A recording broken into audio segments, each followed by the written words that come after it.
And again, I want to join my thanks to all the candidates for participating this evening. This is a very important chance for the voters to hear from you and to hear what you want to do with this office if elected. And I want to introduce you to the members of our audience. Their names are Monica Delancey, Sheila Edwards, Elliot Hennington, Jonathan Hunt, Edwin Mendez, Angela Presley, and Monique Sheffield. Question is directed to Monique Sheffield. The Mableton-Austell area is underserved by mass transit. What are the biggest opportunities to correct this situation? Transit is certainly a concern in the community, and I believe that mass transit, if MARTA is expanded into Cobb County, that would alleviate a lot of, or address a lot of our transit concerns.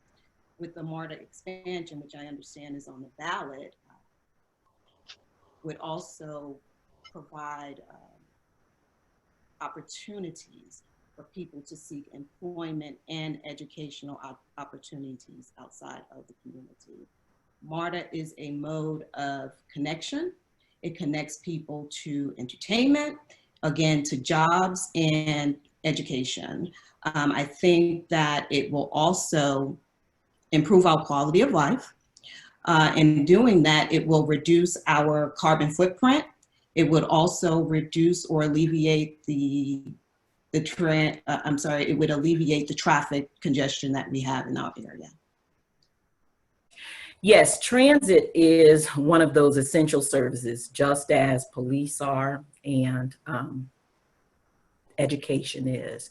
And so we have a number of opportunities. We have about 4 options that can be put on the table for transit that would improve our curbside appeal on Veterans Memorial.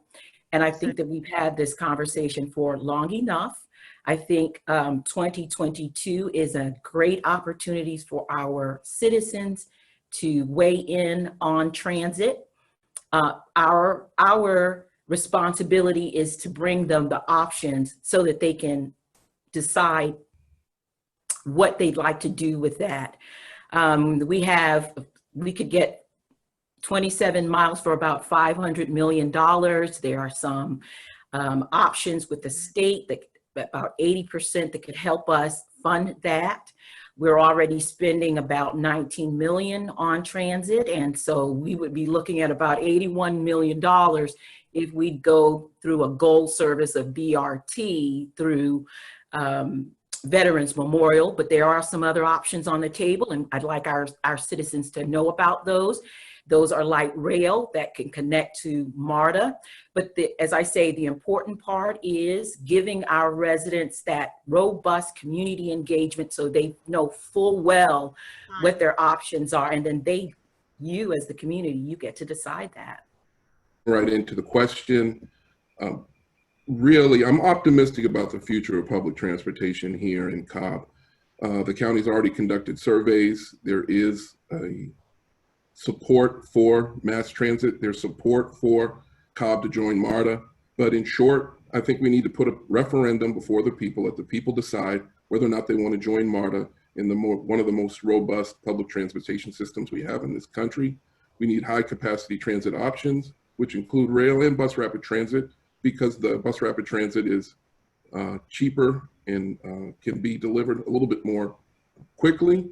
And then we need to focus in on the future and how attaching ourselves to MARTA will bring jobs and how it is a job creator. Yeah, so my answer is it's always tough when you talk about cutting the budget, because each department head that you'll meet with will tell you that their department is essential, but obviously there are some areas that are more essential than others. So we would need to take a closer look at those departments and look at services, again, that are duplicated. What are some of the services that may deem to be essential for maybe a short period of time, but long-term they're not? But cutting budgets is always going to be a difficult one. We would trim possibly equipment to the county, new police vehicles, fleet services, or any area, again, that really don't feed into the essential services of the county. Okay. Once I'm elected as Cobb County Commissioner, I would love the opportunity to review the budgets, analyze, and see from reviewing the budget what is needed. When you're talking about cutting budget, you're talking about cutting somebody's job, and that's the last thing I want to happen, is that someone loses their job and cannot feed their family. So most importantly, we're gonna work on making sure we can save jobs. Thank you very much. So currently, right now, the CARES Act gives this county $132 million. That's for the county government, as well as $18 million, which is going to be for transportation. First off, as Mr. Hunt said earlier, I do believe we actually have to create an instrument and create transparency so people can see how we're going to be using those funds. First off, we have to protect those people who are at the most hazardous and most vulnerable. So police officers, EMT, any other government officials. Second, we need to make sure that all senior services, we are going to be able to provide for those seniors. That's getting them a meal to wherever they're living, whether they live at a senior home or they live at home. We need to make sure that as a government, we're allowing those resources to be allocated to them. And lastly, I know right now the Cobb County School Board is also needing some help. And so I think we can also work to allocate some funds to help the School Board of Education, because we're not going to be able to do this alone. The school board is not going to be able to do it alone. And as county commissioner, I want to make sure we do that. How do you plan to improve business and economic development in this part of Cobb in particular and county in general? Be specific, please.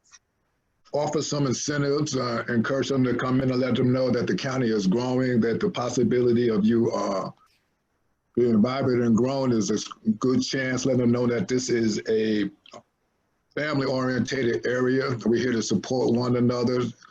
Give them some breaks or on certain signs or taxes, or just introduce them to the community, make them feel part of their home. You know, bringing them in, welcome them in, and show them that the opportunities are here, and welcome them as a new business. As growing up in District 4, my parents had the opportunity to actually work here in the factories that are off Discovery Boulevard. And I know those are most of the essential jobs, whether commercial or other opportunities here. And also we have to look at other things the county has done. For instance, in Veterans Memorial, they actually had a tax incentives for businesses that were along that strip. That was a couple years back, but I think that's something that we can go back to again. I know it's something that maybe wasn't effective then, but I believe we can make it happen again. And I think we can't let these things go without perseverance. And so we have to give those incentives for those people who are already there, and to bring in new people, new businesses. And also we have to have a plan. So I want to bring it open to the community. What does the community want? So we can allow them to have a voice and say, hey, this is what I want in Veterans Memorial. This is what I want on Mableton Parkway. So, yeah. South Cobb is rising. I answer the question this way. The businesses want the incentives in order to come to our area. You have to lay out the business case for them. So here's the case. The average income in South Cobb is rising and rising dramatically. As you can tell by some of the studies that have been out there, there's portions of South Cobb that have a net or per household income that's higher than many other areas of the county. Show that to them, show them the business case, then incentivize them through tax allocation district along Veterans Memorial, Mableton Parkway, and Riverside Parkway to address our main business corridors. Then address our local entrepreneurs by incorporating and starting up new low and no interest loan programs to help them get access to capital. We bring in the big businesses, we support our large historic businesses, Six Flags, Yancey Brothers, and do low no interest programs similar to Atlanta's Phoenix Fund. And we bring in our entrepreneurs. Thank you. For starters, we need to start with a very strong revitalization plan. The area, our major corridors, Veterans Memorial, Mableton Parkway, for example, there are businesses along those corridors that can really benefit from our facade improvement program. In order for us to attract businesses, we must first make the current businesses attractive. We must also support those businesses. When companies decide on an area or location which they choose to pitch their tent, these are some of the things that they're looking at. We need a major overhaul with respect to our landscape of our community. So we can support our small businesses with grants. We can also offer incentives to our current businesses and businesses that we are recruiting. With respect to incentives, we can add tax incentives. We can add incentives. We can add incentive for fee and permit waivers. Answer that question that we have, probably of all of the districts, the lowest land cost. And so we have a plethora of opportunities. I would first start with the Cobb Chamber of Commerce and the interest that they've already shown in this area for biotech, for renewable energy, for advanced manufacturing. Those companies are looking at us. And so now we would be just aggressive in showing them how we are best suited to win with them.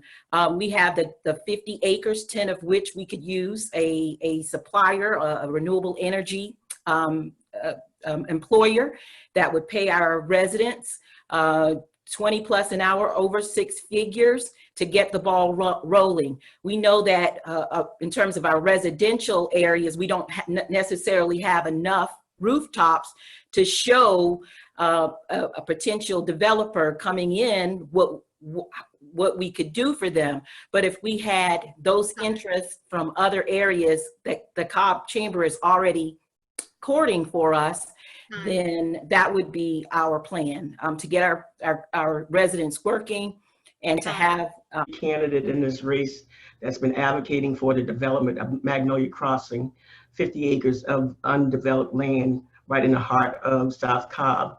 That's the first thing that I would do as commissioner. I would create a public-private partnership to bring in developers, not builders, but people to come in and develop our community. That would create jobs, that would create economic development, that would create housing, that would answer the desert questions for us, the food deserts, the housing deserts, the banking deserts, the medical deserts that are lacking in our community. And I will put to rest the myth that the only economic development that our community can get is a Family Dollar across the street from a Dollar General. We got to put that to rest. Our community can be so much more and can do so much more. Camp Creek Parkway was a hole in the ground before someone had the vision to develop that. Now it's a thriving enterprise with businesses, restaurants, and everything else. And I want that for our community in South Cobb. Thank you. Norms created by the COVID-19 pandemic and all the change that it has wrought. What is your plan for day one in the office? And we'll begin with Mr. Mendez. All right, thank you, Joe. I just want to go back to the answer I said earlier. It kind of responds to the same question. First off, we have to access the grants that we have now. Currently, we do have the 132 and the 18 million. In a couple months, we don't know how everything's going to go, so we have to be prepared for the pandemic to come back. And as county commissioner, I'm going to make sure we have that plan set in stone before I even come into office. So if anything does happen, if the most vulnerable are in effect again, we have to be ready to protect them. Also, I want to go back to the things that Hunt said about Cobb is rising, South Cobb is rising. It is rising, but we can't leave people behind. And I want to make sure everybody knows that I'm going to be the candidate to do that. I'm not going to leave anybody behind. I've lived here for all my life, and I don't want nobody to be left out of the conversation. Thank you,